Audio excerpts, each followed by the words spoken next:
Welcome to New Possibilities. I speak truth to power without fear. So this weekend I was on Instagram and I came across a post by Sean King, and it was about Ralph Yarl, a 16-year-old young black man who was shot by a white homeowner. And here's the situation. This young brother was going to pick up his siblings.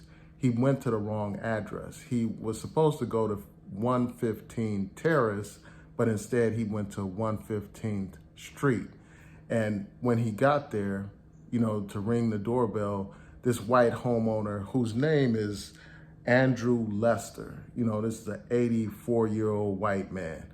When he got to this house, this person proceeds to open the main door, but he keeps his screen door locked and he fires shots at this young brother, shooting him in the arm and shooting this brother in the head.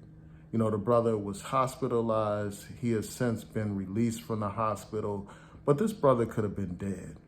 And this homeowner claims that he feared for his life. And we're talking about a young kid. This is not some thug or anything like that. This is not somebody with a hood on or a mask on coming to his house. This is a young black man who just happened to go to the wrong address. So this man, Andrew Lester, was arrested at first and held for a limited period of time. And then they let him go, saying that they needed more evidence. They needed to gather more facts before they could charge this man. And as a result, you had people protesting in the streets. You had major civil rights organizations issuing statements about this injustice. Here you have a situation that should be open and shut. There's nothing to investigate. Here you have a situation where a young boy is going to somebody's house by mistake and ends up getting shot. And they say that he was shot within seconds of arriving at that house. They didn't have any conversation at all. This man proceeded to shoot through the storm door to his house and shoot this young brother. Again, he ended up being shot in the arm and the head. This young brother is blessed to still be alive. If that homeowner had his intent, this young brother would have been dead.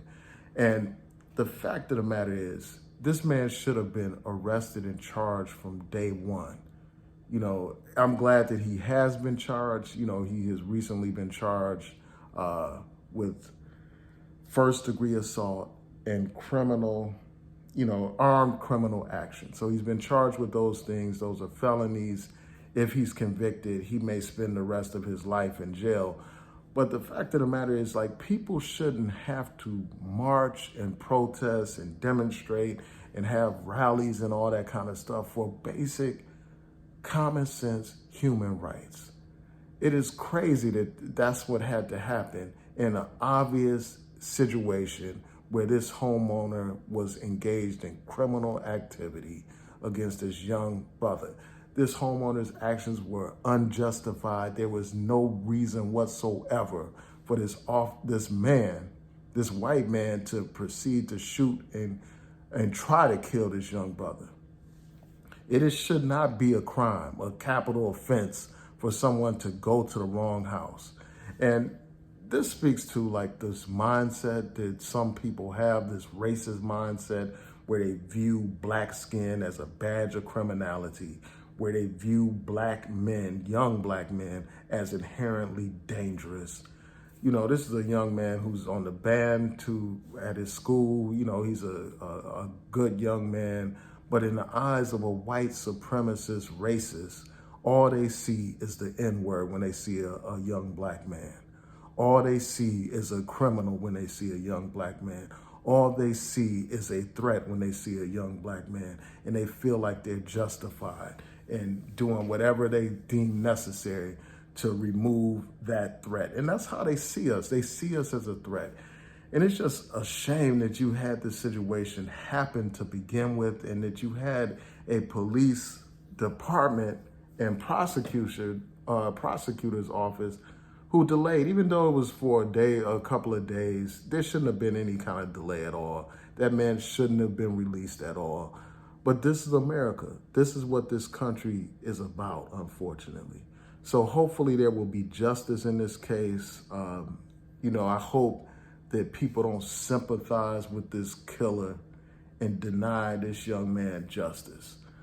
Because I can see some of the excuses, like he suffers from dementia, or he has some mental health issues, or, etc. And then the fact that he's an older man, old man in his 80s may play into some of the sympathies that some white jurors may have for this man.